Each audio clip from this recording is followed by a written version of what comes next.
Oke, halo teman-teman semua. Bagaimana kabarnya nih? Semoga sehat-sehat ya. By the way, salam kenal. Aku Nanda dan aku nggak sendirian nih. Tuh, ada Salwa. Hai Salwa. Halo Nanda, halo juga teman-teman. Kenalin aku Salwa yang di sini juga bakal temenin kalian selama basement berlangsung.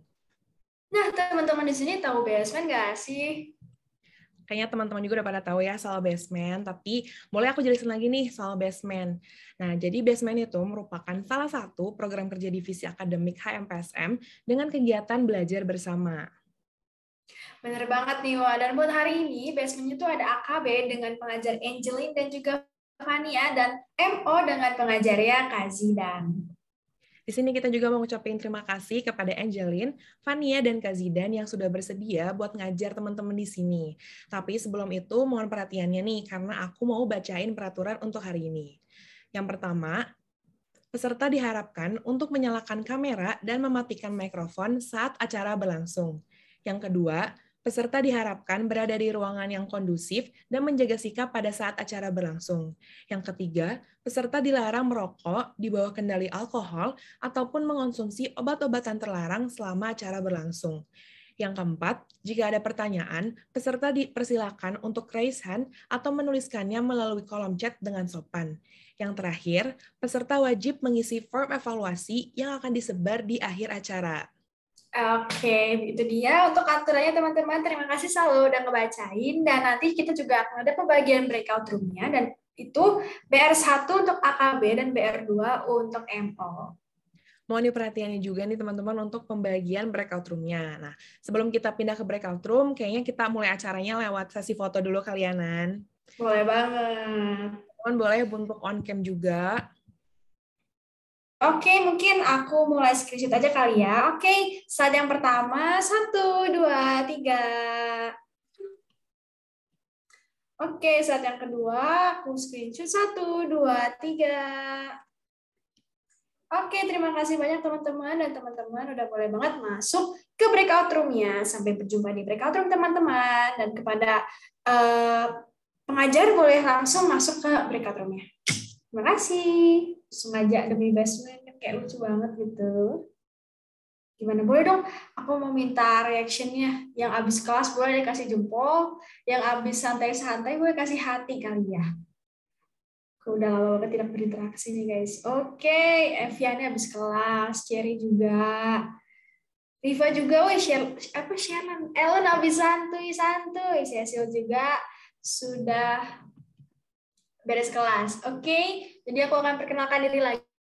Aku Nanda. Selamat datang di breakout room 2 dengan mata kuliah manajemen operasi. Dan kita di sini akan bareng-bareng belajar manajemen operasi sama Kak Zidan.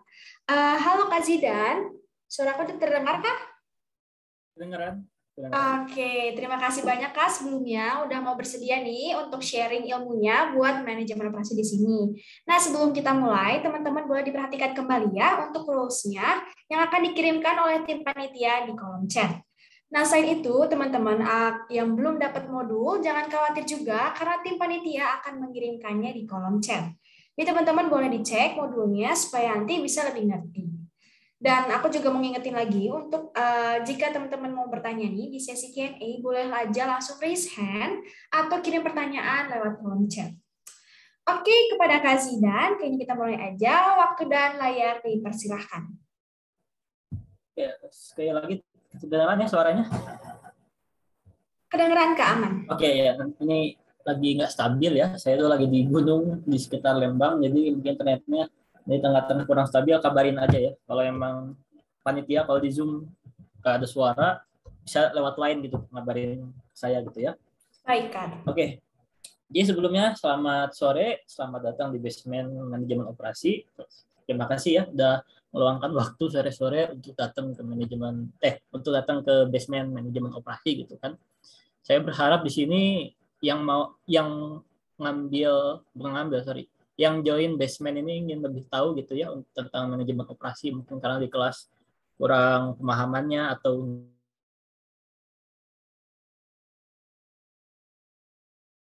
nggak merhatiin atau gimana ya, harapannya di sini ada beberapa materi yang bisa diperdalam lah gitu ya, karena itu tujuan dari basement ini gitu. Angkatan 18 aku udah ngajar basement manajemen operasi itu 3 tahun ya, dan beberapa basement lain juga aku ngajar gitu. Visinya sekarang hari ini saya dipercaya untuk mengajar basement manajemen operasi gitu.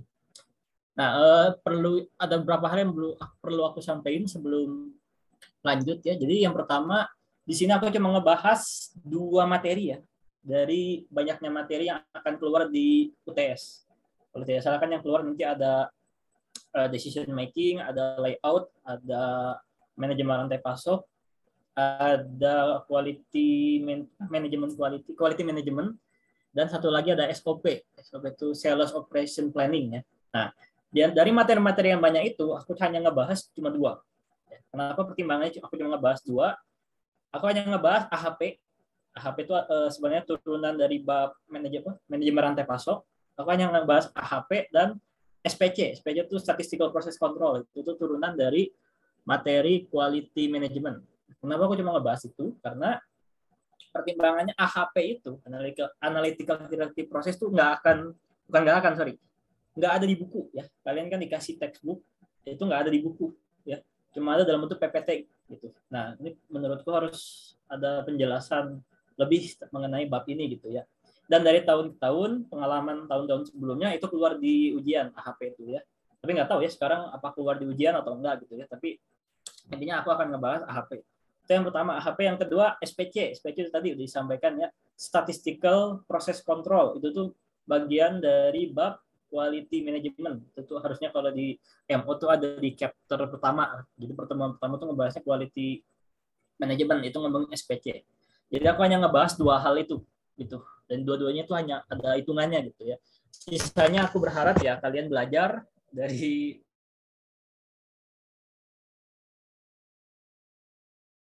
materi-materi yang ada di kelas,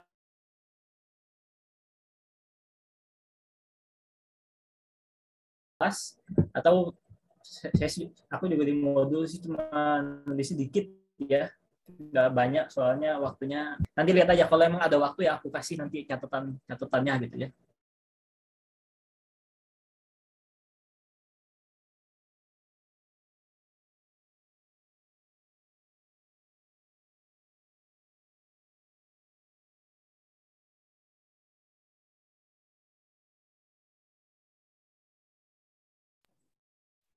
Mungkin Kak Zidannya ada kendala, Kak Zidan dan Kak Zidannya. Halo Kak, udah tersambung kembali. Oke. Ya terpental tadi. Jadi sampai mana ya? Ada yang ingat? Baru penjelasan materi awal sih Kak, cerita tentang ya. SPC. Ya udah ini langsung mulai aja lah ya. Ini bisa langsung share screen ya? Harusnya bisa Kak.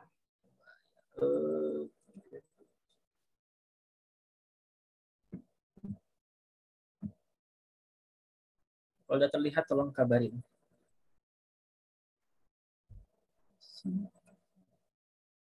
Apa yang terlihat di layar? Excel ya Kak, yang analitik hierarki proses. Oke ya, berarti ini. Sama satu lagi aku mau tes di sini.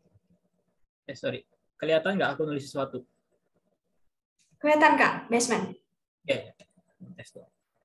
Oke, mari kita mulai. Saya akan mulai dari analytical hierarchy process. Terus satu hal lagi ya, kalau di tengah-tengah mungkin lambat atau apa, aku izin off cam aja gitu ya, biar nggak terlalu berat laptopnya gitu. Oke.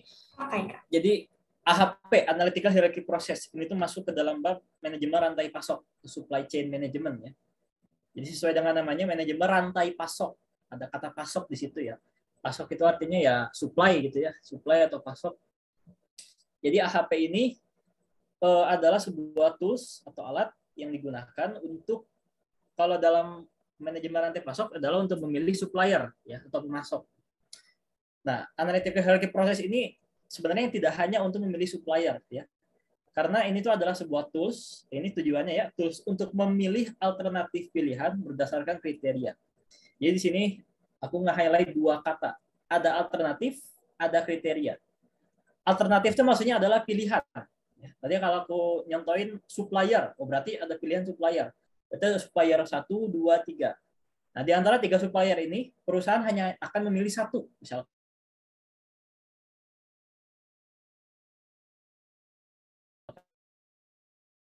Nah, ini cara milihnya gimana nih?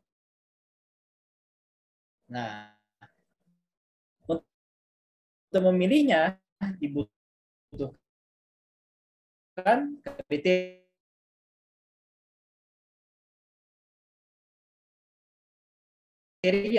gitu.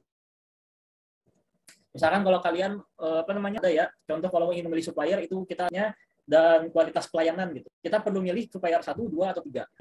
Ada 3 mesin. Nah, di antara 3 mesin ini saya perlu milih yang mana nih? Nah, bentar, ini putus-putus nggak? Ada tulisannya your internet ada unstable. Kak, iya. Atau Kakak mau prefer off cam Kak? Oke lah ya, cam aja lah ya, coba.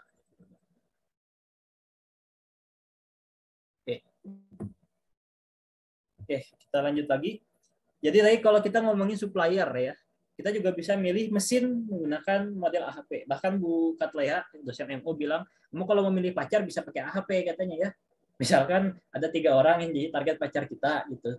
Terus kriterianya tuh ada 3, misalkan ada perilaku, misalkan kepintaran, atau rupa gitu ya, cantik atau ganteng, itu juga bisa. Jadi AHP ini adalah tools untuk memilih ya, untuk memilih alternatif pilihan berdasarkan kriteria. Nah, di sini ada beberapa proses yang harus dilalui untuk melakukan AHP ya. Mungkin ini Mas sekilas kelihatan gampang ya, membedakan antara kriteria alternatif, mengetahui mana yang ya kalau dibaca ya kelihatan gampang, di prakteknya ya agak nyebelin gitu ya, karena kita harus menghitung, bikin tabel dan lain sebagainya. Nah, makanya untuk mempermudah hitungan aku bakal pakai Excel di sini ya. Kalian juga bisa ngikutin nanti pakai Excel atau pakai manual gitu. Ya. Ini di sini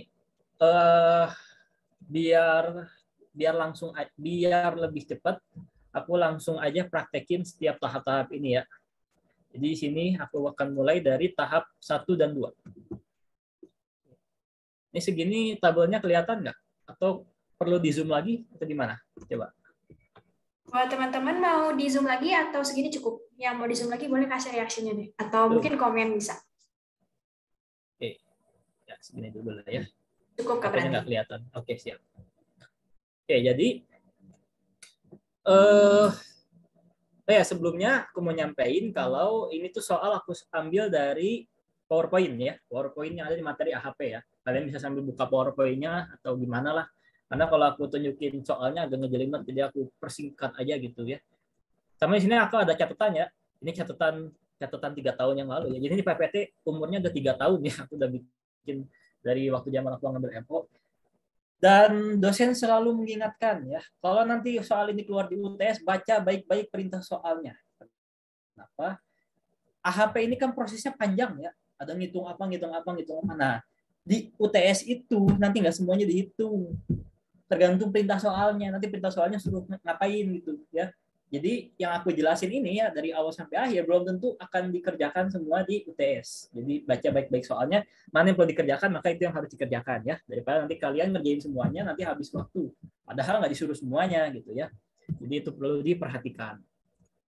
Oke, jadi yang pertama, tahap pertama adalah di sini aku nulis, ini step ini aku nulis pakai bahasa aku sendiri ya. Jadi ini nggak ada di buku, nggak ada di internet mungkin ya. Jadi ini berdasarkan pemahamanku aja ya.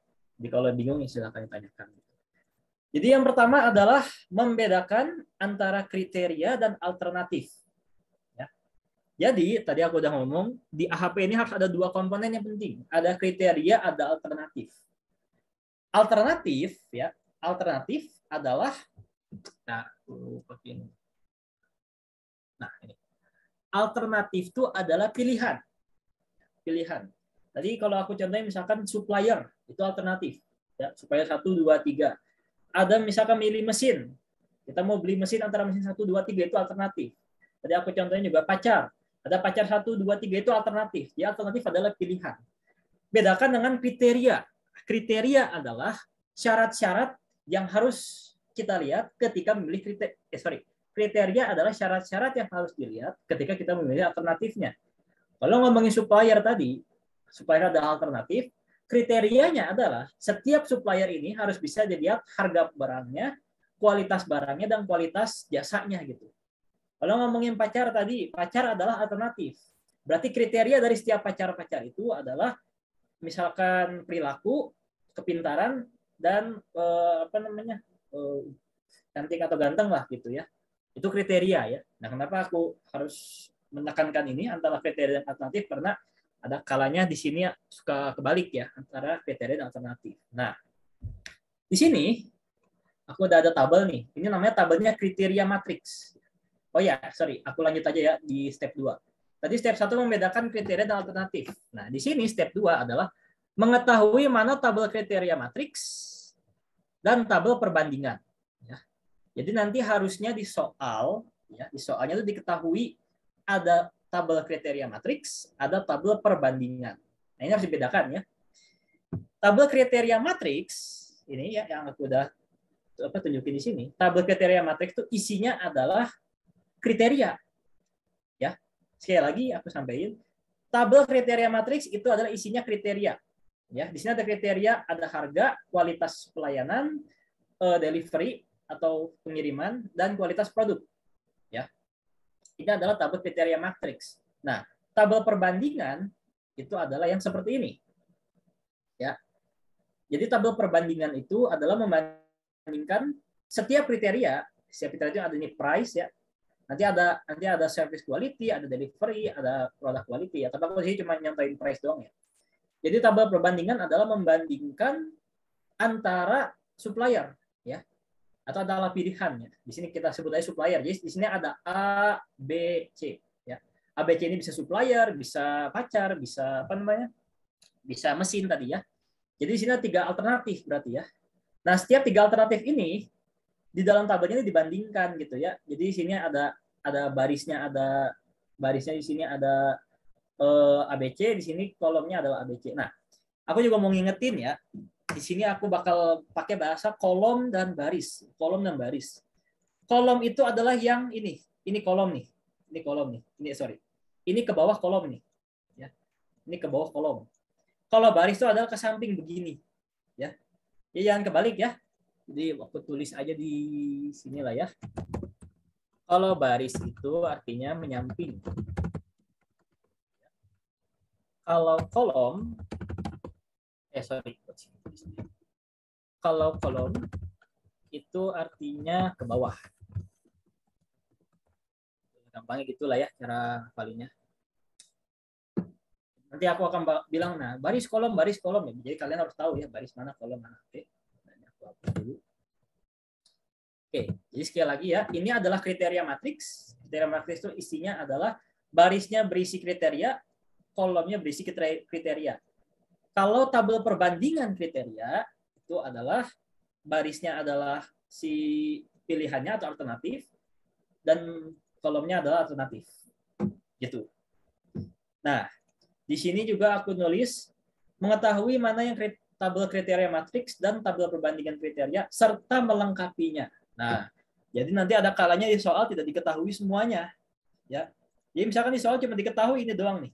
Ya, aku zoom sedikit biar kelihatan. Nah. Jadi di sini hanya diketahui ini saja nih. Ya. Nah, kita harus melengkapinya ini yang bagian sini. Caranya gimana? Nah, jadi di sini ada rumus lah ya, semacam rumus. Nah, aku minjem rumusnya dari ini. Oke. Di sini ada rumus. Untuk menjelaskan rumusnya aku pakai contoh. Misalkan diketahui ada A, HH, ini kelihatan ya, ada ini aku zoom ya ini ya. Ada A, HH ya. A, HH ini adalah perbandingan antara harga dan harga kan.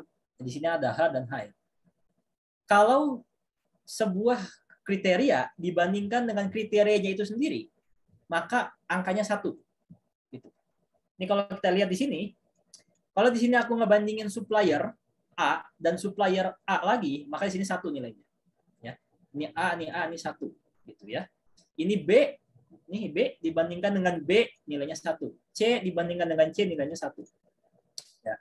Nah, apabila di sini A, H, K atau perbandingan harga dan kualitas barang 3, ya, apabila perbandingan harga dan kualitas barang 3, maka kalau dibalik perbandingan kualitas dan harga itu adalah tinggal di 1 per sekiannya. Ya. Jadi kalau di sini 3, maka di bawahnya 1/3. Nah, berarti kalau di sini ini ada perbandingan A dan B itu 1/3. Berarti di sini perbandingan A dan B berapa? Ada yang mau jawab? Halo? Teman-teman ada yang mau jawab nggak? Untuk A dan B berarti. Ya. Di sini ada Mungkin perbandingan. aku Gimana? coba Siapa? jawab kali ya, Kak. Aku coba Coba. jawab kali ya, Kak. Ya. Berarti yang itunya jadi 3 bukannya, Kak? Ya, betul 3. Berarti di sini Itunya 4 berarti. 4. Begitupun di sini adalah 2. 2 ya. Jadi itu adalah rumusnya untuk melengkapi tabelnya ya. Jadi nanti ada kalanya dosen cuma nyediain yang bagian ininya doang, nanti sisanya kita lengkapi. Nah, ini rumusnya gitu ya. Nah, tabel perbandingan ini di sini aku cuma nulis price ya. Tapi nanti aslinya ketika kita menghitung itu nggak hanya satu tabel kriteria tuh. Tabel kriteria ada banyak ya. Kalau di sini aku contohin di sini ada 4 berarti ya. Ada tabel kriteria price, ada tabel kriteria service quality, dan tabel kriteria delivery gitu ya. Jadi tabel kriterianya ada 4 ya, ada 4 ini, dan tabel kriteria matriksnya hanya ada 1. Ingat ya. Ini ada tabel perbandingan yang 4 ini. Ini adalah tabel kriteria matriks gitu ya. Sesuai dengan tadi yang tahap ini ya. Membandingkan adalah tabel kriteria matriks dan tabel perbandingan kriteria. Oke. Tahap selanjutnya, tadi ini udah lewat ya, tahap 1 dan 2. Sekarang adalah tahap 3. Tahap 3 adalah jumlahkan setiap kolom ke bawah, sorry ini ke bawah ya harusnya. Ke bawah di setiap tabel. Aku lagi ngomongin kolom di sini, berarti yang ini nih, ke bawah nih kolom ke bawah nih ya. Di sini tahap selanjutnya adalah menjumlahkan setiap kolom ke bawah. Berarti kita jumlahin nih, yang ini. Ya. Kalau di Excel kita bisa menggunakan fungsi sum namanya ya. Sum itu adalah menambah. Jadi SUM buka kurung, ini tinggal di blok, enter, ya ketemu angkanya. Kalau emang malas ngitung yang sampingnya, ya tinggal digeser ini ya. Ini enaknya Excel. Jadi kalau kamu hitung ini, sisanya tinggal digeser gitu ya. Kalau kalian bingung dengan angkanya, ini kan angkanya pecahan ya. Kalian tinggal ngubah menjadi koma dengan cara ini kalau di Excel klik mouse kanan, kalian ubah format cell. Format cell-nya bisa diubah menjadi general.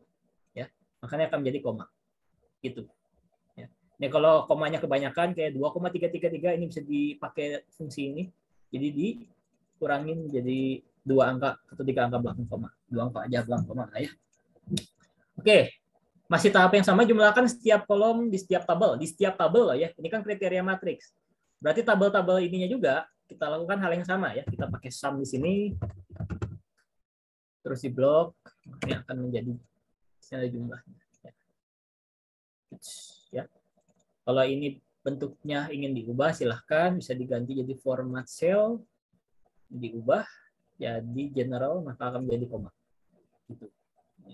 Angka belakang komanya juga bisa dikurangin jadi seperti ini ya.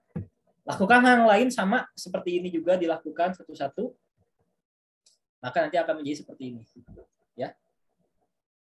Ini sudah diketemukan semuanya, jumlahnya ke bawah, jumlahnya ke bawah, jumlahnya ke bawah. Ya. Tahap selanjutnya adalah membuat tabel bobot, atau kalau di PowerPoint atau di PPT dosen sebutnya weight. Buat bahasa Indonesia di sini. Membuat tabel bobot dengan cara membagi setiap angka, membagi setiap angka dengan hasil penjumlahan kolom. Ya, yang dihitung di tahap 3 ya, di tahap 3. Nah, jadi kita harus bikin tabel baru di sini ya, kita bikin tabel baru di sini. Sebentar, aku pinjam ya dari sini. Jangan bingung sama yang ini.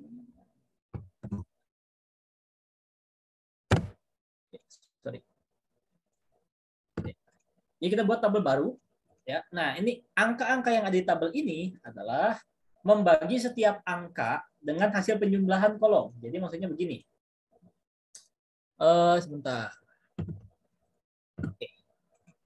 Jadi di sini, ini kan kosong ya, kita mau buat tabel baru. Caranya adalah kita membagi setiap angka, yaitu ini, angka 1, dengan, di sini adalah dengan, membagi dengan hasil penjumlahan setiap kolom. Hasil penjumlahannya berarti ini. Gitu. Berarti yang ini adalah 3 dibagi 8. Selanjutnya adalah 4 dibagi 8. Begitupun dengan yang ini berarti adalah 1/3 dibagi 3,3. Di sini adalah 1 dibagi 3,3 dan seterusnya ya. Ini kalau kalian lengkapin, ntar aku bisa cara cepat nggak sih? Oke, bisa begini.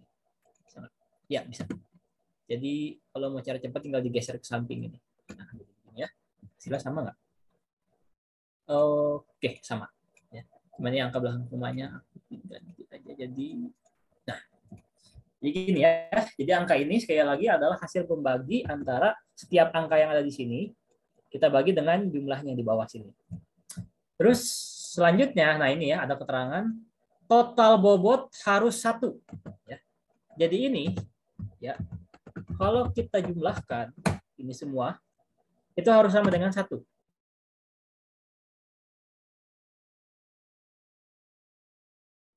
Ya, kalau sama dengan 1 berarti pengerjaannya so far udah benar.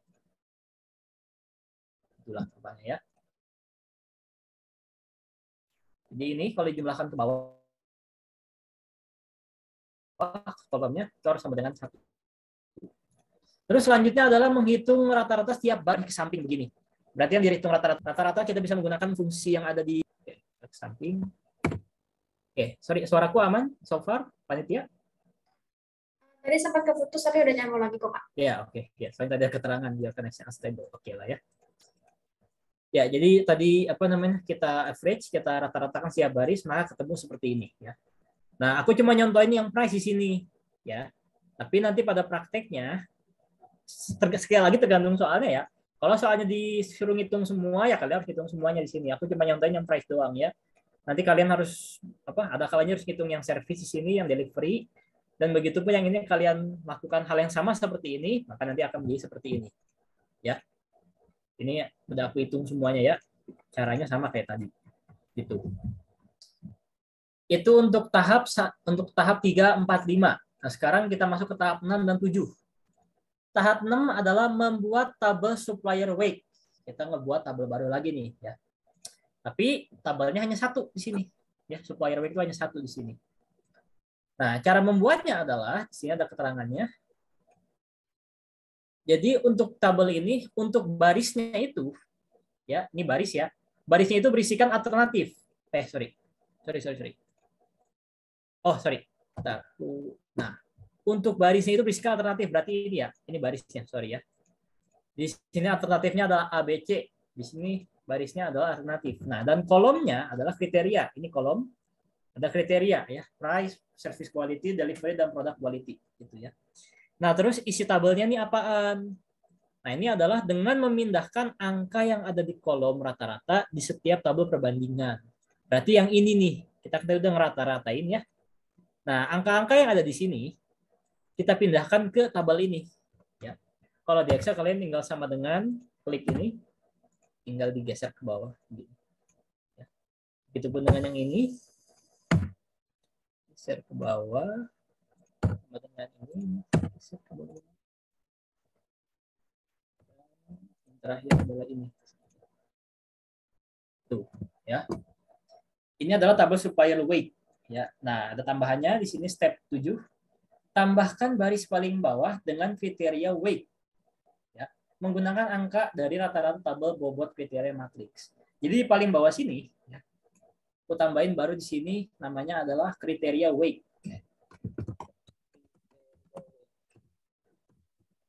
Kriteria weight ini ya angkanya diambil dari sini. Ya. Kalau di sini aku di sini nulisnya adalah rata-rata di tabel bobot kriteria matriks. Nah, tabel bobot kriteria matriks adalah yang ini. Ya. Aku pindahin di sini berarti kayak begini. Terus ini formatnya masih pecahan belum koma, diubah aja. Klik mouse kanan, terus format cell di sini diubah menjadi general, menjadi koma di sini. Kalau angka belakang komanya kebanyakan bisa dikurangin jadi gini. Itu untuk supplier weight. Ya. Sampai sini aman ya? Ada pertanyaan? Buat teman-teman sampai sini ada yang mau tanyain dulu? Kalau aman, boleh deh reaction-nya atau mungkin komen. Oke, ya, aman. Aman, Kak? Udah, saya lanjutkan. Thank you. Oke.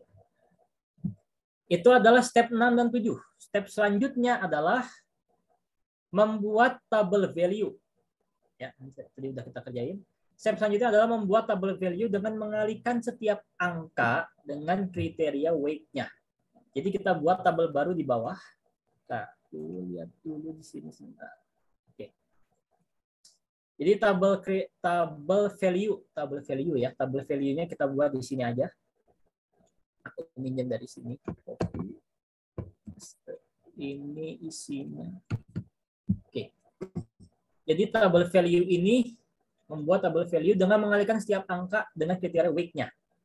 Jadi kita punya kriteria di bawah dan setiap angka adalah ini maksudnya. Berarti di sini untuk yang pertama adalah 0,123 dikali dengan kriteria weight-nya berarti ini. Begitupun dengan ini juga 0,320 dikali dengan ini kriteria weight-nya. Ya, pokoknya kalian lakukan hal yang sama semuanya, nanti jadi seperti ini. Ya. Nah, selanjutnya mana stepnya tadi? Ada di sini. Nah, tadi udah membuat tabel value. Selanjutnya adalah jumlahkan setiap baris. Ya. Kita ngomongin baris berarti ke samping kayak begini. Ya. Oh, sorry, yang ini. Nih. Nah, ini aku udah jumlahin ya. Ini pakai tadi fungsi sum. Kalau dijumlahkan begini. Samping dijumlahkan. Terus step selanjutnya, nah ini ya. Ini adalah kesimpulan akhirnya. Hasil yang paling besar adalah yang terbaik. Ya. Jadi hasil dari yang ini, ya. Dari penjumlahan ini, yang besar adalah yang terbaik. Di sini hasil paling besar adalah 0,421 dimiliki oleh B. Berarti kesimpulannya, dari yang tadi kita hitung dari awal sampai akhir, supplier yang terbaik adalah supplier yang B. Karena memiliki jumlah yang paling besar, itu 0,42. Berarti yang paling baik kedua adalah yang C, karena 0,314, dan yang paling buruk, tanda kutip, itu adalah yang A, itu 0,265. Sampai sini ada pertanyaan, itu penjelasan mengenai AHP. Tadi aku ngejoin. Ya, coba silakan. Udah ngerti belum? Atau masih ada yang bingung? Oke, aman. Yang lain? Aman. Aman. Aman kau berarti, Kak. Oke, siap. Ada berapa orang? Oh, 16. Oke. Oke, kalau aman. Jadi itu adalah AHP. Nah, tadi aku udah nyampein kalau di AHP ini tidak semuanya dikerjakan ya. Tadi aku kan ngerjain dari awal sampai akhir, nggak semuanya dikerjakan. Misalkan ada kalanya kalian cuma suruh ngerjain yang price doang, ya. Berarti kalian cuma ngerjain yang ini doang, misalkan cuma satu kriteria berarti gitu ya. Yang ini berarti nggak usah dihitung gitu. Jadi nanti ketika lihat soal yang pertama kali dibaca adalah pertanyaannya apa, gitu ya. Kalau pertanyaannya menghitung semua ya berarti lakukan hal yang sama seperti yang aku lakuin dari awal sampai akhir. Tapi kalau hanya beberapa ya berarti ikutin saja gitu ya. Itu. Nah, sebentar. Mau nunjukin, ada ngasih soal lagi yang lain.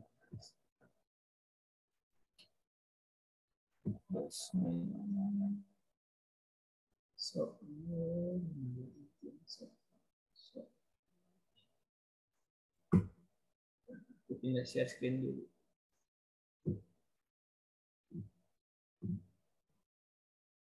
Sebentar.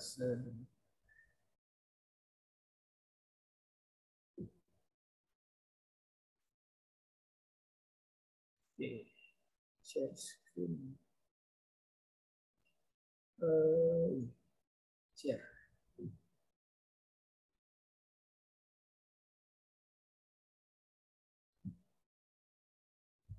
Nah, belum sini.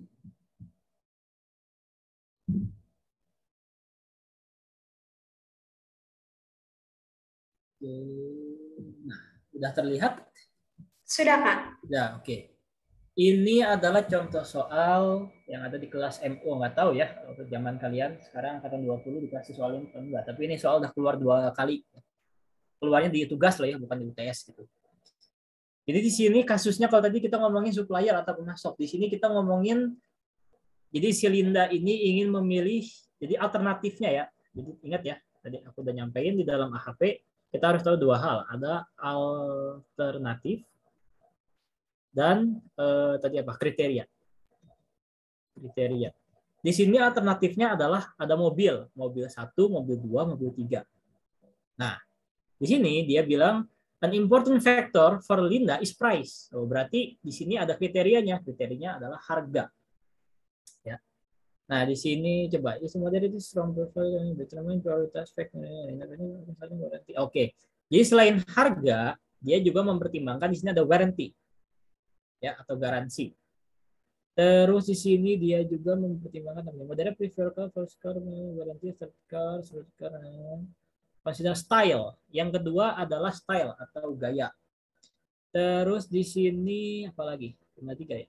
Di faktor ya, cuma ada 3 ya. Price, warranty, dan style. Berarti di sini untuk alternatifnya adalah kita ngomongin mobil, artinya yang mau dipilih mobil. Dan kriteria yang dipertimbangkannya adalah ada price, warranty, dan style. Nah, bedanya soal ini, kalau ini soal cerita. Jadi kalian harus bikin tabelnya sendiri kayak tadi, ya. Dengan yang tadi aku udah jelasin. Kalau tadi kan aku nunjukin soalnya udah ada tabelnya enak. Nah, kalau ini kalian harus bikin tabelnya sendiri. Sisanya sama aja. Jadi ini kurang lebih model soalnya. Di sini pertanyaannya adalah which car should be selected. Tadi aku udah nyampein. Alternatif itu kita pilih berdasarkan tadi jumlah yang paling besar.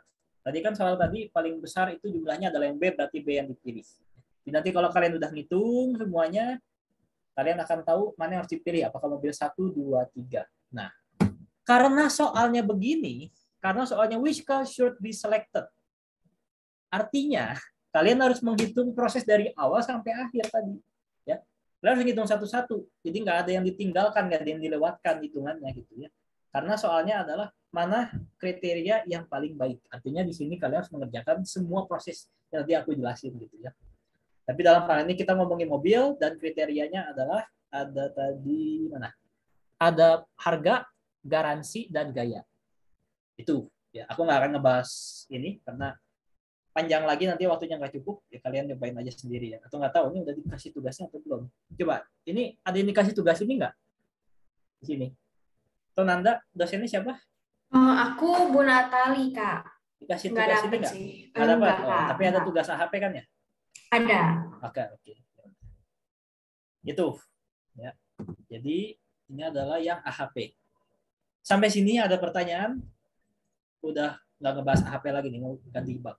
Silakan kalau ada. Gimana teman-teman, AHP udah aman? Jempolnya boleh teman-teman? Atau mungkin komen? Udah atau belum? Gimana? Aman? Aman katanya. Oke, terima kasih. Boleh lanjut, Kak. Oke, aku lanjut ke SPC. Nah, perlu diingat bahwa aku ngejelasin ini bukan berarti ini bakal keluar di ujiannya. Kemungkinan keluar di UTS. Karena setiap tahun itu soalnya beda-beda. Ya. Ada kadang dimasukin, ada yang enggak. Nah, tapi pengalamanku AHP ini udah 2 semester keluar ya, udah 2 tahun keluar. Nah, ada satu soal yang selalu keluar. Itu adalah soal SPC. Yang aku selanjutnya akan jelaskan. SPC ini pengalamanku ini selalu keluar di UTS. Jadi bakal ngejelasin ini 2 tipe soal ya. Udah kelihatan ya? Excel lagi. Oke, siap. Oke, jadi SPC itu sekedar pengantar ya. SPC Statistical Process Control. Di situ ada kata statistical. Ya. Jadi SPC ini dipelajari di ilmu quality management atau manajemen kualitas. Jadi dalam melakukan kontrol atau pengendalian kualitas sebuah perusahaan, atau kalau aku menulisnya di modul tuh aku mulai ngebahasnya dari TKM dulu ya. Jadi salah satu manajemen yang digunakan dalam manajemen kualitas itu adalah TQM atau Total Quality Management. Jadi intinya Total Quality Management itu adalah bagaimana caranya perusahaan menjaga atau mengendalikan kualitas. Itu bukan hanya kualitas harga doang, tapi seluruh kualitas yang ada di perusahaannya. Jadi mungkin kalau kita selama ini ngomongin manajemen kualitas, mungkin kita hanya ngebayangin soal produknya gitu ya, produk akhirnya. Oh, itu enggak. Kalau kita ngomongin TQM namanya juga total. Artinya kita harus menjaga kualitas semua hal ya. dari mulai karyawannya, dari mulai budaya organisasinya, dari mulai prosesnya, pokoknya semuanya, semua kualitas yang ada di perusahaan kita harus mengendalikannya. Nah, di sini untuk soal hitungan dari bab manajemen kualitas itu ada SPC. Jadi SPC itu adalah salah satu tools atau alat yang digunakan dalam TQM untuk mengontrol kualitas barang dengan menggunakan pendekatan statistikal atau matematika. Ya. Jadi aku jelasin dulu nih, aku sedikit cerita lah ya, nggak perlu ditulis, kalian catat aja kalau perlu. Kenapa kita harus menggunakan statistical process control sih dalam mengendalikan sebuah kualitas? Jadi dalam statistik itu, ya, mungkin kalian beberapa di sini ada yang sedang mengambil statis ya. Di dalam statistika itu ada kita mengenal istilah populasi dan sampel. Ya. Ada populasi, ada sampel. Jadi aku contohin misalkan ya. Kita misalkan lagi sakit, ya, lagi ada gejala demam berdarah. Biasanya kalau gejala demam berdarah tuh kita harus dicek darahnya ya. Apakah trombositnya sekian atau sekian, karena kalau trombositnya di bawah sekian itu artinya demam berdarah gitu ya. Nah, untuk ngecek trombosit darah kita itu, anggap darah kita tuh populasi ya. Darah itu ada di dalam tubuh kita. Anggap darah kita tuh populasi yang ada di dalam tubuh kita. Nah, untuk mengontrolnya, untuk ngecek darahnya, kan nggak mungkin ya darahnya disedot semua gitu dari tubuh kita, nggak mungkin ya. Kita habis darahnya dong kalau disedot semua. Nah, karena kita tidak dimungkinkan untuk mengambil seluruh populasi, maka muncullah konsep sampel. Sampel itu adalah bagian kecil dari populasi yang diambil untuk diuji, gitu ya. Jadi kalau dalam hal pengendalian kualitas, kalau di sini aku nyontohin ada di sini aku nyontohin produk sereal ya, produk sereal. Jadi misalkan sebuah mesin itu memproduksi sereal banyak ya, ada misalkan 1 juta sereal lah gitu ya mesinnya. Nah, kita ingin ngecek nih sereal ini tuh apakah kualitasnya sesuai dengan standar atau enggak. Kan nggak mungkin 1 jutanya semua serealnya kita ambil, kita uji, kita cek, kita buka gitu, nggak mungkin ya. Terus sama yang mau dijual yang mana dong gitu kalau dicek. Nah, makanya kita hanya mengambil beberapa sampel dari populasi yang ada. Jadi misalkan dari 1 juta sereal ini kita hanya mengambil, di sini aku ngomong ngambil 9. Ya. Kita hanya mengambil 9 produk sereal untuk setiap 1 jam. Gitu ya. Jadi sekali lagi gunanya kita menghitung statistika adalah gimana caranya kita menguji sebuah populasi hanya dengan mengambil sampel. Jadi tadi ada 1 juta sereal, kita nggak mungkin uji 1 jutanya. Kita hanya mengambil beberapa. Namanya kita ngambil 9 untuk setiap 1 jam. Itu hanya sedikit pengantar kenapa kita harus pakai SPC gitu ya. Nah, di sini aku ngambil soal, ini sebenarnya soal dari buku ya, soal paling gampang menurutku. Jadi dipilih secara acak 9 produk sereal. Ya. Ini 9 adalah sampelnya. Ini populasinya nggak tahu ya. Di sini nggak diketahui berapa banyak sereal diproduksi. Pokoknya dari sekian banyak sereal diproduksi, kita hanya mengambil 9 produk sereal. Ya. Di sini kita mengambil 9 produknya itu untuk setiap 1 jam. Gitu. Nah, di sini ada keterangan standar deviasi dan lain sebagainya. Aku mau fokus ke ininya dulu nih. Dipilih secara acak 9 produk. Aku mau fokus itunya dulu. Jadi di sini diketahui ini ada sebuah tabel. Ini cara membaca tabelnya adalah untuk 1 jam pertama itu diambil 9 sereal, dan 9 serealnya itu memiliki rata-rata berat 16,1. Itu adalah 1 jam pertama. 1 jam kedua itu diambil juga sama 9 buah sereal, rata-rata beratnya adalah 16,8 dan seterusnya. Jadi angka-angka ini itu menunjukkan rata-rata dari 9 sereal untuk setiap 1 jam. Gitu ya. Ini aku mau nekatin dulu ini kenapa, karena nanti ada soal yang berbeda, yang mungkin tabelnya ada sedikit berbeda gitu ya. Jadi sebelum kalian mengerjakan soalnya, kalian harus memahami dulu ya. Oh, jadi di sini ada jam nih ya. Ada jam pertama, jam kedua, ketiga, dan 4. Dan setiap jam ini diambil 9 buah sereal. Ini adalah N sama dengan 9 ya. Sini lambang N itu kalau dalam matematika atau statistik itu melambangkan sampel ya. Jadi sini N sama dengan 9, artinya di sini diambil 9 sereal untuk diuji ya. Nah, setelah diuji, dicek, itu rata-ratanya memiliki begini gitu ya.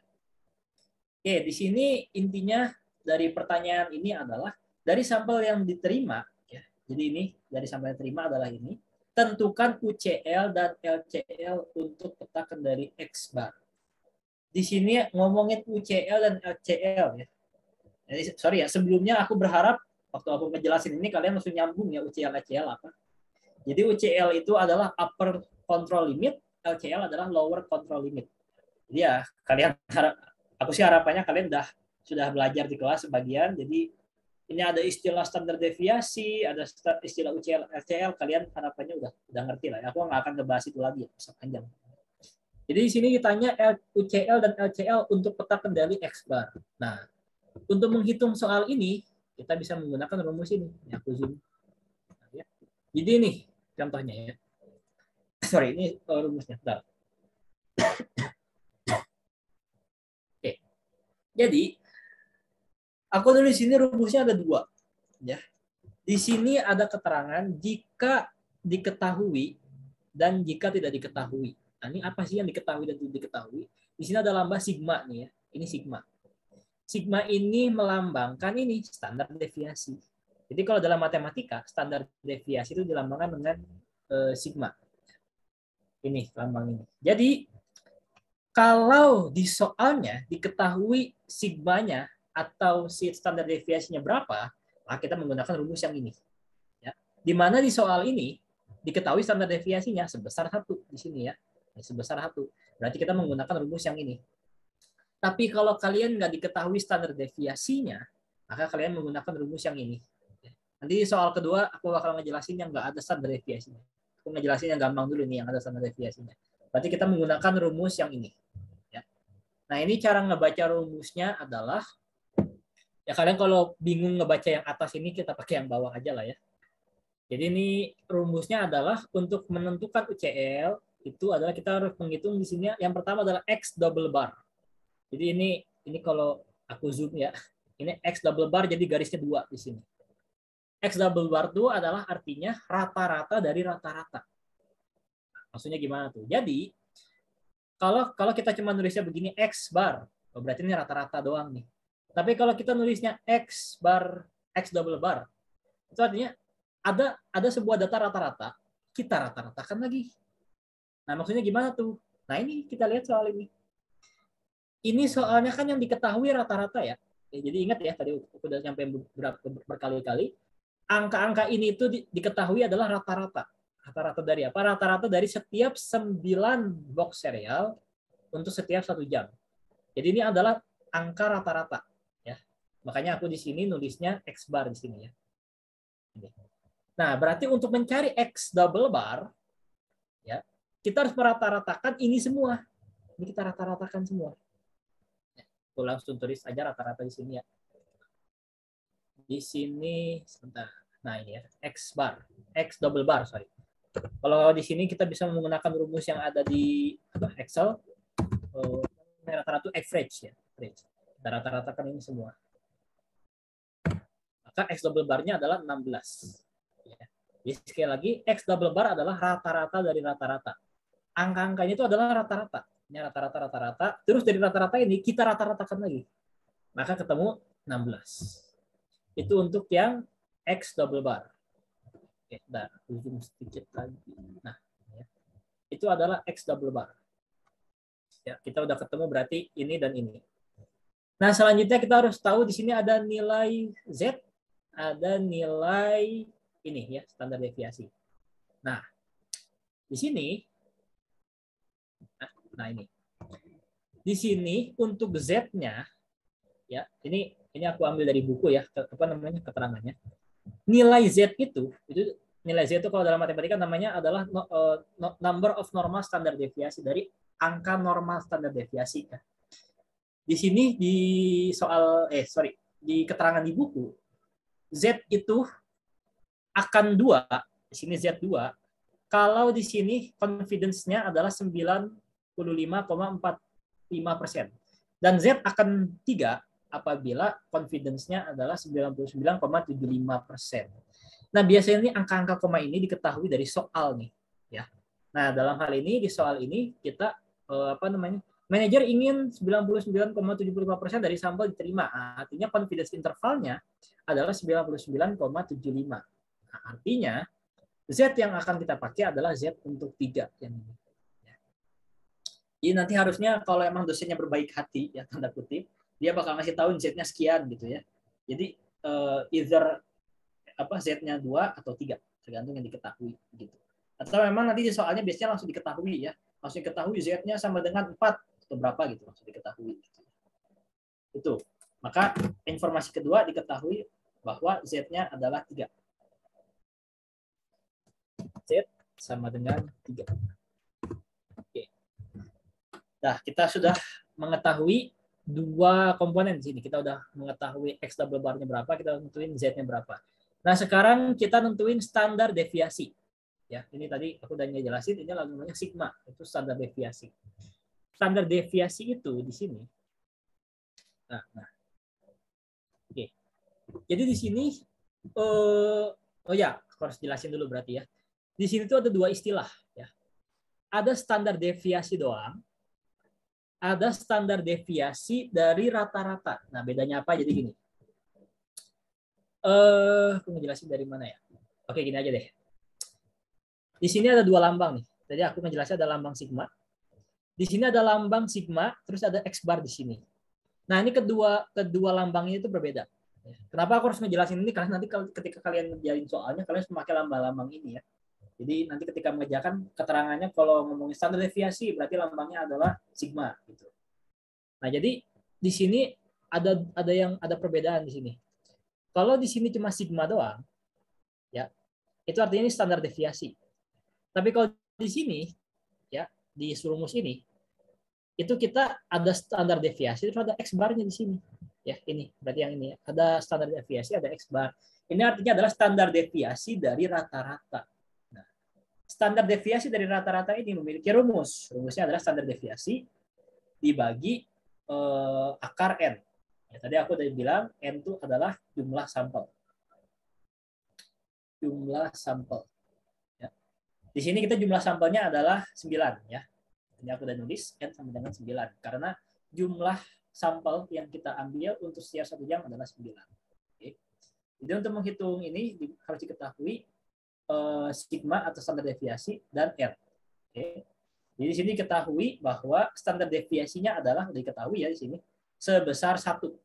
Jadi standar deviasi sebesar 1 di sini. Terus berarti untuk standar deviasi rata-ratanya itu adalah 1, ini ya standar deviasi dibagi dengan pangkat N, bukan pangkat, akar N. Nah, kalau di Excel, kalau kita ngomongin akar itu ada fungsinya tersendiri, fungsinya adalah SQRT atau square. Square itu adalah bahasa Inggrisnya akar gitu ya. Jadi fungsi SQRT ini adalah apapun yang ditulis sesudah buka kurung maka akan diakarkan. Di sini kita akarnya, di sini kan kita akar N, N-nya adalah 9, berarti isi 9. Untuk kurung, maka ketemu standar deviasi rata-ratanya adalah 0,333. Ini kalau angka belakang komanya kebanyakan ya tinggal dikurangi jadi 3 angka belakang koma. Nah, aku tuh lupa ya, untuk MO2 kalau nggak salah 2 angka belakang koma, 3 angka belakang koma gitu ya, nggak tahu lupa. Kalau statistika itu 3 angka belakang koma gitu ya. Jadi ketika kalian ngerjain soal, kalau komanya banyak tuh biasanya dosen ngasih tahuin ya, nanti hasilnya atau dalam pengerjaan itu sekian angka belakang koma. Tapi seingatku MO2 2 angka belakang koma ya. Jadi ini misalnya kalau 0,333 ya jadi 0,33 doang gitu ya. Itu untuk yang diketahui. Jadi kita udah ketemu ya semua. X double bar-nya udah ketemu, Z-nya udah ketemu, dan sigma rata-ratanya udah ketemu. Nah, kalau udah ketemu, ya tinggal dihitung UCL dan LCL-nya ya. Cara ngitungnya adalah ini ya. Kalau UCL berarti, aku tulis aja ulang ya. UCL itu rumusnya adalah ini ya, yang ini. Itu adalah X double bar, berarti ini 16. Ditambah, nah ini ya, ini harus aku highlight juga. Kalau ngomongin UCL, sorry aku zoom. Nah, kalau kita ngomongin UCL atau upper limit control, Itu berarti di sini ngomongin tambah. Tapi kalau lower limit control di sini kurang. Itu doang perbedaan rumusnya ya. Makanya aku nulis rumusnya begini. Ya. Cara bacanya kalau kita nulis UCL berarti tambah. Ini tambah. Tapi kalau ngomongin LCL berarti dikurang di sini. Itu cara baca rumusnya. Ya, kita di sini lagi ngitung UCL berarti 16 ditambah dengan Z-nya 3 dikali. Nah, ini hati-hati ya. Kalau di Excel, sebentar, ini aku hapus dulu. Ada yang mau aku jelasin satu lagi. Lihat di sini. Kalau dalam perkalian, kalau dalam matematika gitu ya, ketika ada perkalian kita harus mengalihkan dulu ya, baru menjumlahkan gitu ya. Itu dalam matematika. Tapi di Excel kita harus agak nuntun sedikit ya. Kalau kita ingin menghitung perkaliannya dulu, di mana Z dikali standar deviasinya, berarti kita harus hitung ini dulu. Harus ngitung Z, Z-nya adalah 3. Sama dengan buka kurung. Jangan lupa ditambah kurung di sini. Kurung ini menandakan bahwa yang di dalam kurung itu adalah yang terlebih dahulu dihitung. Ya. Di sini yang terlebih dahulu dihitung adalah yang ini ya. Z dikali standar deviasi X, berarti di sini Z-nya 3. Standar deviasi Z-nya adalah 0,33. Tutup kurung, baru ditambahin dengan ini. X double bar-nya. Ditambah X double bar-nya 16. Maka hasilnya adalah 17. Gitu ya. Jadi UCL-nya adalah 17. Lakukan hal yang sama dengan LCL. Bedanya kalau LCL di sini minus, maka kita akan ketemu angkanya adalah 15. Jadi udah ketemu di sini ya. Sudah jawab soalnya. Dari sampel yang diterima tentukan UCL dan LCL. Maka di sini kesimpulannya UCL-nya adalah 17 dan LCL-nya adalah 15. Nah, biasanya soal lanjutannya itu adalah tolong gambarkanlah peta kendalinya. Kalau disuruh gambar peta kendalinya berarti begini kurang lebih ya. Jadi di sini terlihat.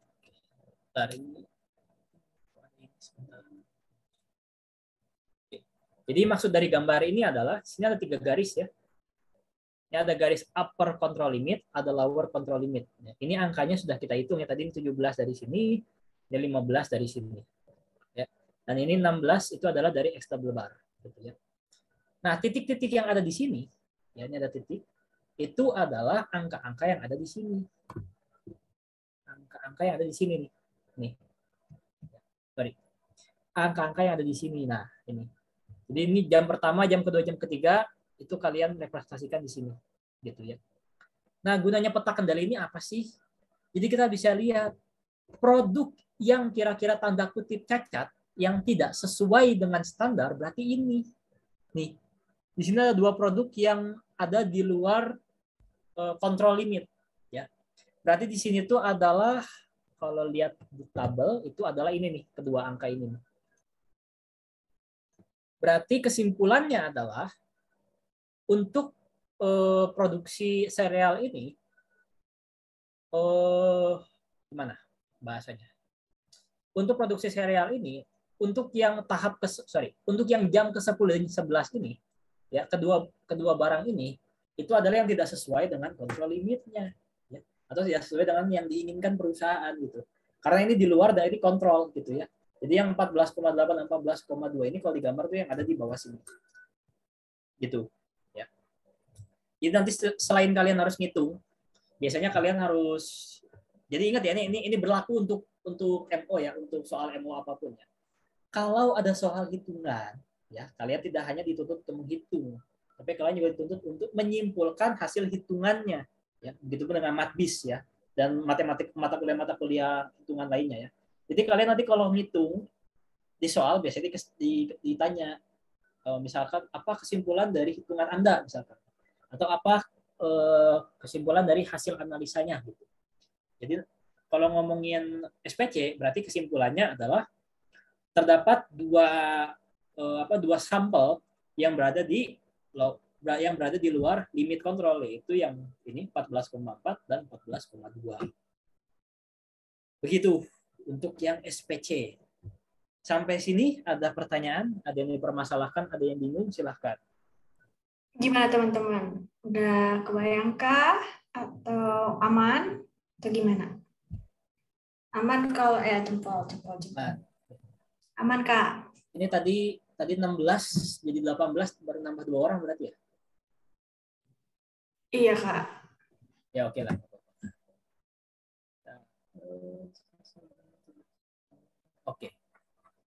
Oke, kalau nggak ada kita lanjut. Ya, jadi ini adalah soal SPC. Nah, tadi aku udah bilang ya, aku untuk SPC akan membahas 2 soal ya. Jadi di sini yang pertama adalah yang diketahui, yang diketahui standar deviasinya, itu diketahui sigmanya. Nah, gimana kalau nggak diketahui si sigmanya? Ya. Oke, aku share screen, aku ganti soal yang lain.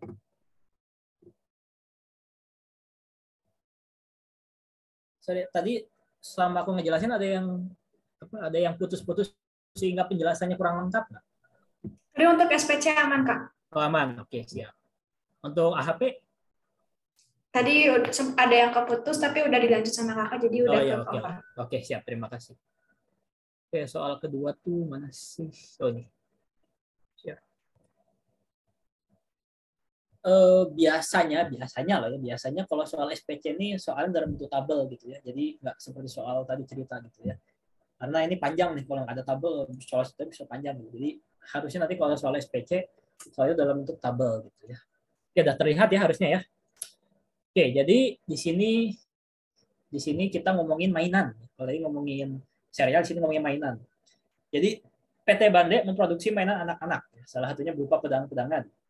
Ini BTW aku ngambil soalnya nih dari dosen Bu Brigita Medianti ya, atau Bu Mel panggilannya. Bu Mel itu apa? Dosen senior dan dosen koordinator untuk MO ya. Ini soal aku selalu pakai untuk menjelasin karena ini contoh soal yang bagus nih untuk SPC gitu ya. Oke. Di sini ada PT Bande memproduksi pedang-pedangan dalam mempertahankan kualitas memenuhi keinginan konsumen. PT Bande memerlukan perlu untuk mempertahankan panjang dari pedang mainannya. Tadi kalau yang serial kita ngomongin berat, ya berat serialnya, artinya berat serial ini yang harus dikontrol. Nah kalau ini kita ngomongin panjang dari pedangnya. Jadi si panjang pedangnya ini yang harus dikontrol oleh perusahaan untuk mengendalikan kualitasnya. Jadi di sini untuk mengendalikan kualitas dilakukan cara mengukur panjang 6 pedang setiap jam selama mesin dioperasikan dalam 8 jam kerja. Mesin perlu dipanaskan selama 1 jam baru dapat beroperasi bla bla bla. Nah ini intinya adalah buatlah peta kendali yang cocok untuk kasus tersebut. Berarti kita ngomongin peta kendali yang X tadi ya. Ini sama seperti soal tadi, cuma bedanya ini ada beberapa hal yang perlu dihitung lagi gitu ya. Jadi ini buatlah peta kendali yang cocok. Berarti peta kendali X yang cocok yang kayak tadi ya. Jadi di sini aku harus jelasin dulu ya cara ngebaca tabelnya ini ya. Jadi di sini ada tadi ya, aku udah ngomongin ada kolom, ada baris ya. Kolomnya ada 1, 2, 3, 4, 5, 6, 7. Di sini baris ada 1, 2, 3, 4, 5, 6. Nah, ini kalian perlu memahami apa bedanya yang 1, 2, 3, 4, 5, 6, 7 dan 1, 2, 3, 4, 5, 6. Yang ada di kolom yang ini, yang aku blok nih ya. Ini tuh menandakan jam. Ya. Sekali lagi yang ini, yang 1, 2, 3, 4, 5, 6, 7 itu menandakan jam. Sementara yang baris 1, 2, 3, 4, 5, 6 itu menandakan sampel yang diambil. Kenapa aku harus meng-highlight ini? Karena kadang-kadang mahasiswa kalau ngebaca tabelnya suka kebalik. Ya, yang ini dibaca sampelnya, yang ini dibaca jamnya salah. Ya. Nah, kenapa yang 1, 3, 4, 5, 6, 7 dibaca jamnya? Kalian di sini lihat. Di sini mana? Oh ini. Mesin itu dioperasikan dalam waktu 8 jam. Nah, tapi dari 8 jam bekerja ini, mesin perlu dipanaskan selama 1 jam. Baru dapat beroperasi dengan lancar. Oh, berarti dari 8 jam ini, 1 jam perlu dipanasi. Berarti mesin itu hanya beroperasi 7 jam. Makanya di sini jumlah jamnya adalah 7. Gitu ya, 1, 2, 3, 4, 5, 6, 7. Nah, kalau ini yang ke bawah, 1, 2, 3, 4, 5, 6, itu adalah sampelnya. Ini, yang ini nih keterangannya nih. Mengukur panjang 6 pedang untuk setiap jam. Gitu ya. Jadi cara ngebaca tabel ini adalah ini 8,4 itu artinya adalah pada jam pertama, ya, pada jam pertama itu untuk sampel pertama itu panjang pedangnya 8,4. Untuk jam pertama juga, untuk sampel kedua, untuk pedang kedua itu panjangnya 8,75. Untuk pedang ketiga jam pertama itu 8,07 dan seterusnya. Berarti bisa dikatakan bahwa ini adalah jam pertama, ada 6 data sekian, ini jam kedua, jam ketiga, dan seterusnya gitu ya. Jadi itu untuk membaca tabelnya, jangan lupa. Nah, apa sih yang membedakan soal ini dan soal yang tadi? Yang pertama tentunya soal ini tidak diketahui standar deviasinya. Ya, di sini nggak ada keterangan standar deviasi ya. Kalau soal tadi kan ada standar deviasi sama dengan 1. Kalau ini nggak diketahui. Ya. Kalau nggak diketahui, maka kita harus menggunakan kita harus menggunakan rumus yang ini. Yang ini. Ya. Jadi rumus ini itu adalah sama, kita harus mengetahui X double bar-nya. Nah, di sini ada keterangan baru nih. Ada A2 dan ada R bar. Nah, apa itu A2 dan R bar nanti kita bicarakan ya. Aku mau nge-highlight yang ini dulu nih, yang X double bar-nya. Ingat tadi aku udah ngejelasin, X double bar adalah artinya sebuah data dirata-ratakan, terus dirata-ratakan lagi. Nah, di dalam soal ini, kebetulan belum ada yang dirata-ratakan. Angka-angka ini bukan rata-rata loh, ingat loh ya. Ini ya, ini 8,4 itu adalah panjang dari pedang 1. Panjang dari pedang 1. 8,75 adalah panjang dari pedang 2. 8,07 itu adalah panjang dari pedang 3, sorry. Berarti di soal ini belum diketahui rata-rata. Nah, berarti gimana dong? Harus kita ratakan satu-satu. Harus kita rata-ratakan satu-satu. Caranya adalah bakal nulis ini X bar. Cara rata-ratanya pakai fungsi yang ada di Excel, average. Nah, ingat ya, rata-ratakannya ke bawah loh ya. Kayak begini. Bukan ke samping begini. Kenapa? Nah, ini ya, aku harus nyampein soalnya waktu ngerjain soal ini ya, teman-teman tuh banyak yang rata-ratanya ke samping. Salah. Kenapa? Kita tuh ingin merata-ratakan setiap jam ya, setiap jam itu rata-rata panjang padangnya berapa. Karena kalau ngomongin setiap jam berarti ke bawah rata-rata ini. Benar nggak? Karena ini kan angka 1 di sini kan artinya ini jam pertama. Berarti rata-ratain untuk jam pertama. 2 ini artinya untuk jam kedua, ini untuk jam ketiga, dan seterusnya. Kalau kalian ngerata-ratainya ke samping, itu nggak nyambung, ya, nggak sesuai dengan konteksnya, gitu ya. Jadi kalian kalau ngerata-ratain untuk tabel ini itu ke bawah, gitu ya. Jadi di sini kita udah ngitung rata-rata untuk jam pertama adalah 1. Kalau kalian males ngitung ke sampingnya, tinggal digeser. Itu enaknya pakai Excel. Gini ketemu angkanya. Di sini untuk rata-rata jam kedua adalah 8,76, ini 9,3 dan seterusnya gitu ya. Ini kalau kebanyakan komanya, kalian tinggal ubah jadi 2 angka belakang koma. Begini. Nah, ini kita baru nyari X bar. Kita pengen nyari di sini X double bar. Artinya kita harus merata-ratakan dari rata-rata. Ini kan angka rata-rata nih. Nah, dari angka rata-rata ini kita rata-ratakan lagi. Maka muncul X double bar. X double bar adalah rata-rata dari rata-rata. Nah, sorry. Biarin. Jadi ini rata-rata. Ini udah rata-rata. Kita rata-ratakan lagi pakai rumus yang sama, average. Kita rata-ratakan. Maka ketemulah X double bar-nya 9,04. Ini 9,04. Jadi udah ketemu X double bar-nya adalah 9,04 ya. Jadi kalau kalian perhatikan bedanya soal ini dan soal tadi adalah kalau soal yang tadi yang serial itu X bar-nya udah diketahui ya. Kalau tadi kan di yang serial angka-angka X double bar-nya diketahui ya. Jadi setiap jam 9 serial diambil dapat rata-ratanya, 9 serial diambil dapat rata-ratanya, 9 serial diambil dapat rata-ratanya. Nah, kalau di soal ini X bar-nya nggak diketahui, tapi diketahui data-data untuk sampel setiap jam. Nah, kita harus nyari dulu X bar untuk setiap jam. Baru kita rata-ratakan ketemu X double bar. Gitu. Sampai sini aman ya? Teman-teman aman? Aman guys? Jempol-jempol. Atau masih ada yang mau ditanyain? Aman lah ya harusnya. Aman Kak berarti? Aman. Oke, siap. Lanjutin. Kita udah ketemu X double bar. Selanjutnya kita harus tahu di sini ada A2, ada R bar. Ya. Nah, oke. Jadi di sini ada R bar. R bar tuh berarti ya sebenarnya prinsipnya dalam matematika apapun yang ada barnya atau ada garis di atas ini artinya rata-rata. Berarti R bar itu adalah R yang dirata-ratakan. R itu sendiri itu artinya range. Range, range. Bentar, misalnya juga. Range.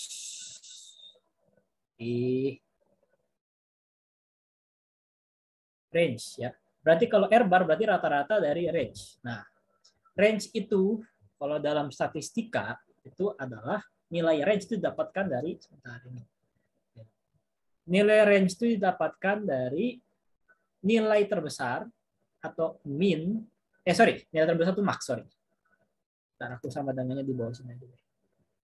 Jadi range itu didapatkan dari max. Max itu adalah nilai terbesar dikurangi nilai kecil. Jadi di sini untuk data ini, untuk mencari R bar-nya kita mencari range setiap data dulu. Jadi untuk 1 jam pertama range-nya itu adalah paling besar kurangi paling kecil. Berarti paling besar itu di sini adalah yang berapa? 8,71 ya. 8,75, sorry. Paling besar 8,75 dikurangi paling kecil. Paling kecil itu adalah 8,07. 8,07. Benar nggak? Ya, benar. Berarti range-nya adalah 0,68. Kalian kalau mau agak sedikit kreatif sedikit, boleh pakai fungsi yang ada di Excel. Jadi fungsi Excel itu ada gimana cara mencari nilai terbesar, nilai terkecil. Untuk mencari nilai terbesar, kalian bisa pakai fungsi max namanya. Jadi max buka kurung, ini di blok semuanya. Jadi cara bekerja fungsi ini adalah max buka kurung data ini. Jadi si max ini akan mencari data terbesar dari yang di blok ini, gitu ya. Sementara kalau untuk yang terkecil kita pakai fungsi min untuk mencari data terkecil. Sama untuk data ini tutup kurung maka akan ketemu 1,47. Ini kalian kalau digeser maka ketemu untuk terbesar terkecilnya. Gitu ya. Benar nggak? Ya, benar ya. Ini untuk si range-nya. Nah, kita sekarang lagi nyari range bar. Artinya rata-rata dari range. Karena range bar rata-rata berarti kita merata-ratakan range yang sudah kita cari ini. Kita rata-ratakan menggunakan fungsi yang sama yaitu fungsi average. Kita blok. Sorry.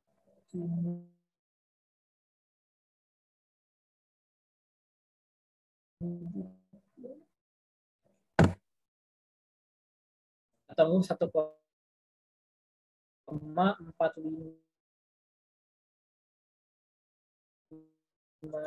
ya 1,42 lah.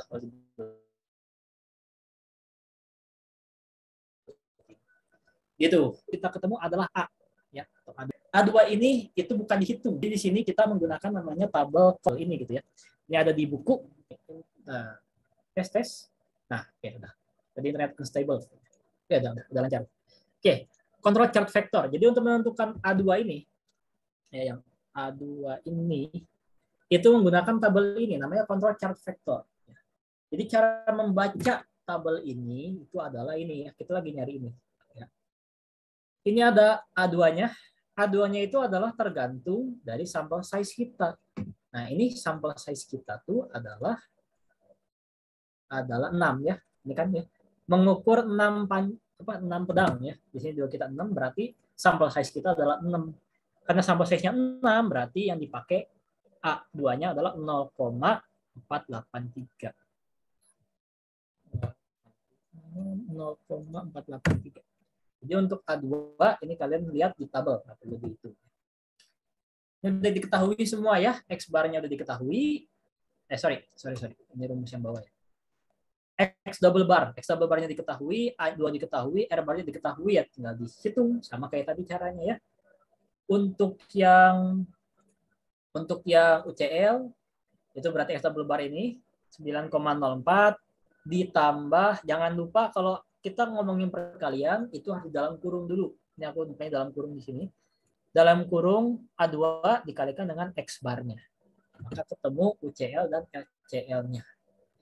Kalau kalian ingin lebih lengkap pengerjaannya, bukan lebih lengkap, Kalau di soal disuruh gambar grafiknya, berarti gambar kayak tadi, yang gambar garis-garis tadi gitu ya, biar mengetahui mana pedang yang di luar kontrol limit.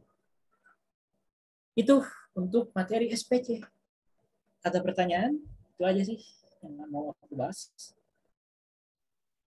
Gimana guys? Aman Kak. Aman. Sebenarnya sih itu sih materi yang aku mau bahas, itu doang sih. Karena untuk yang lain kayaknya bisa dibaca di buku sendiri.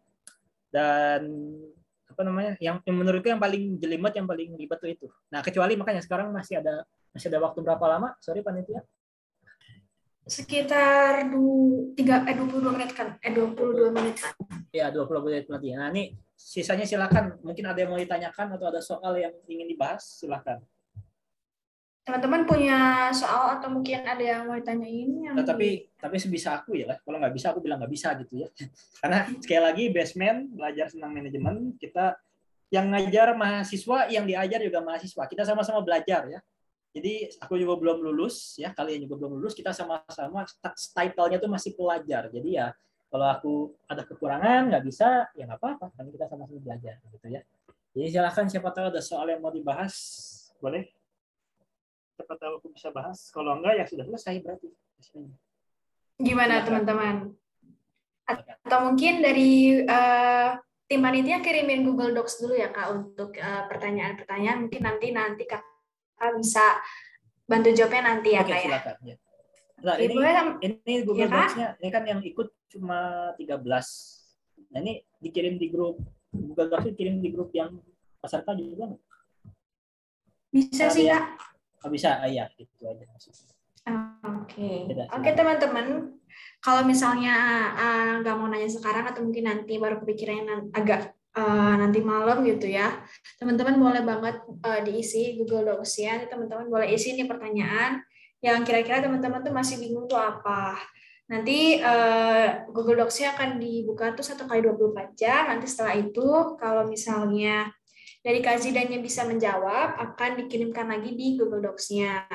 Jadi kalau misalkan tidak bisa, mohon maaf teman-teman. Tapi diusahain sih bisa ada jawabannya begitu. Oke, mungkin itu udah dibagiin ya sama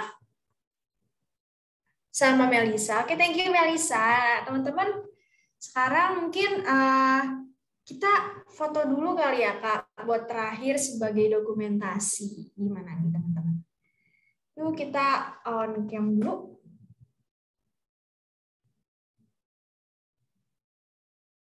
Teman-teman operator juga boleh bantu on cam. Kita foto dulu sebelum kita closing.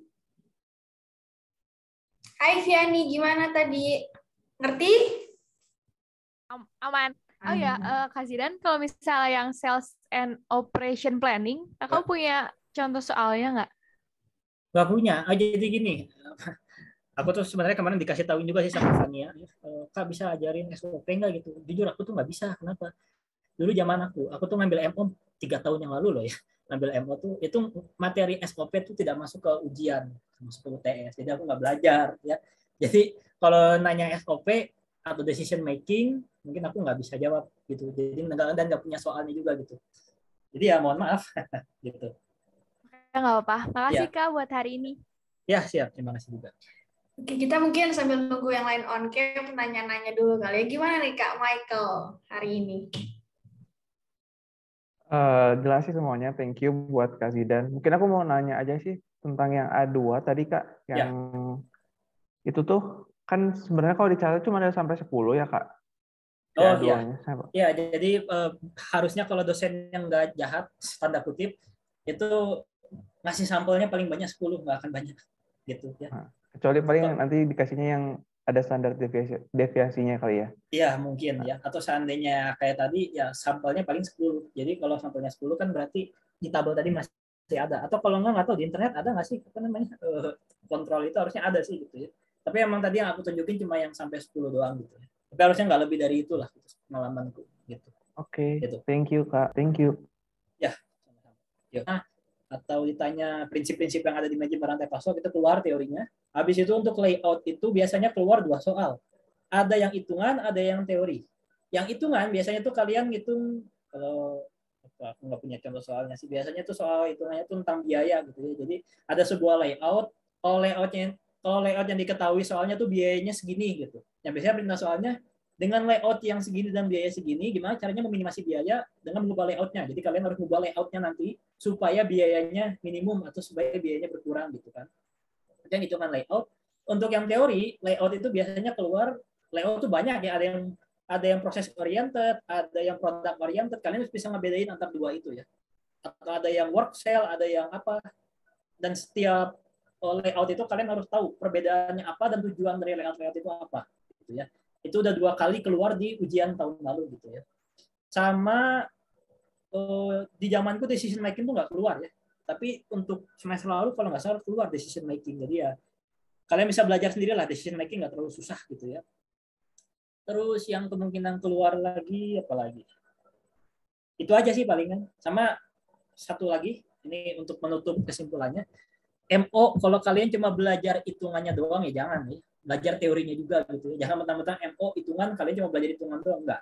Karena nanti ada beberapa teori juga gitu ya. Kayak tadi aku nyampaikan ada manajemen rantai pasok, ada layout, itu ada teorinya gitu. Atau aku nanya dulu deh, kalian udah tahu belum UTS itu formatnya gimana? Kalau zaman dulu itu PG dan esai, masih sama nggak begitu? Ada yang tahu? Kalau di kelas aku belum mendapat informasi sih, Kak. Kalau dari kelas lain gimana? Belum Semua ya? Belum, Kak. Belum. Oke, ya karena apa namanya? Harusnya kalau ngikutin semester lalu ya itu terdiri dari PG dan esai. Nah, untuk soal PG-nya aku ada contohnya nanti aku kirim di grup ya, aku kirim aja di grup. Kalian semua masuk grup, ini semua masuk grup kan ya? Yang ada di sini harusnya. Masuk, Kak. Ya, oke. Masuk. Jadi nanti apa namanya? Aku kasih contoh soal PG-nya ya, esainya kayak tadi. Biasanya tulis tangan. Nah, walaupun tadi aku ngejelasin Excel, kalian tetap nanti ngumpulinnya harus dalam tulisan tangan gitu. Jadi Excel tadi cuma untuk membantu hitungan gitu ya kalau kalian pakai Excel. Tapi untuk ngerjainnya kalian tetap harus pakai tulisan tangan gitu. Jadi ya harus terbiasa dengan rumus-rumus yang ada dengan menulis tangan. Itu aja sih beberapa tips untuk TS-nya. Sekian dari saya dan terima kasih semuanya. Oke, makasih Kak. Kita foto dulu kali ya. Oh iya, foto dulu ya, jangan lupa. Iya. Oke, 1, 2, 3. Sekali lagi 1, 2, 3. Oke, teman-teman, sebelum kita beneran bubar, boleh tim panitia untuk mengirimkan link evaluasi di kolom chat. Nanti juga tolong ditampilin di share screen gitu ya, untuk barangkali teman-teman maunya nge-scan. Sebenarnya basement sudah selesai. Terima kasih banyak udah mau meluangkan waktunya untuk belajar bareng-bareng di sini, belajar bareng Kak Zidan. Terima kasih Kak Zidan udah mau sharing ilmunya. Kita semua jadi kebuka lah ya tentang MO, soalnya kemarin aku juga agak sedikit lost. Oke, nah sebelum itu aku juga mau info ini teman-teman, kalau basement itu masih ada 1 hari lagi di hari Sabtu, tanggal 9 April dengan mata kuliah pajak 1 dan 2 pukul 10 hingga 11.40, dan untuk statistika bisnisnya pukul 4 hingga 17.40. Oke, terima kasih banyak buat teman-teman semua. Terima kasih Kak Zidan untuk waktunya juga, dan jangan lupa datang ke basement selanjutnya. Aku Nanda sebagai MC hari ini mewakili semua panitia basement 2022 mengucapkan terima kasih dan sampai bertemu di basement selanjutnya. Good luck UTS ya, bye-bye. Terima kasih banyak. Ya, terima kasih juga.